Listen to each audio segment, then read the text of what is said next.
Well, it might feel like forever, but Tennessee football is finally back here inside Neyland Stadium. 3:30 kickoff, Tennessee and Florida. A lot of questions about the quarterback position.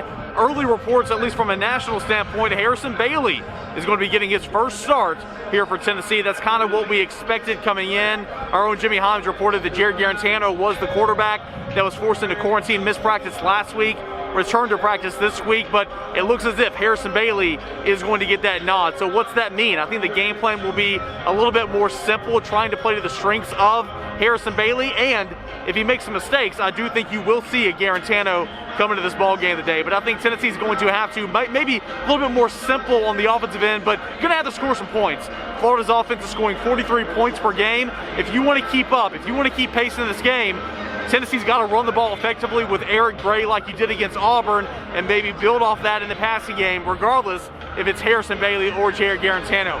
On the other side, Kyle Trask leading the nation, 34 touchdown passes. That's leading the nation by 4. He's 5th in passer rating. I mentioned Florida's offense. You got a Heisman front runner in Kyle Trask, maybe the best player overall in Kyle Pitts, pacing that Florida offense. So the storylines entering this one, it's the quarterbacks. Maybe 2 for Tennessee, Kyle Trask, the Heisman frontrunner for Florida, and more on this matchup. We'll head on over to Vince Ferrara. Thanks, Eric. Tennessee and Florida. First time in 42 days, a home game at Neyland Stadium, and Eric talked about the quarterback battle.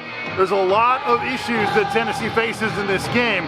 One thing to give Tennessee any sort of shot for those quarterbacks or even to win the game is the line of scrimmage. Tennessee really ran the ball well against Auburn in the last game. Eric Gray, a couple of 100-yard games. He's been terrific. The problem is turning those into points. Can Tennessee finish off positive drives? And then the second half issues that have really plagued the Volunteers. Being outscored in the second half during this 5-game losing streak, 108-14. That has got to change today. And then we'll see what Tennessee does if they do fall behind big early. Do they get conservative, try to keep the margin of defeat down? Or do they open it up and maybe you see some quarterbacks execute better in a short, in a 2-minute offense type of approach? Line of scrimmage is going to be huge today. Jeremy Pruitt has struggled 0-8 against his big 3 rivals, Florida, Alabama, Georgia, and then losing by an average score of 43-15. We'll see if it all changes. No one needs to win more in the SEC right now than the Tennessee Volunteers. Home game between the 2 rivals, Florida and Tennessee, here at cool Neyland Stadium. Sorry, no snow in December for those warm weather Gators. Enjoy the game. We'll be back afterwards for a recap and all of our content and post-game interviews at 991thesportsanimal.com. For Eric Kane, I am Vince Ferrara.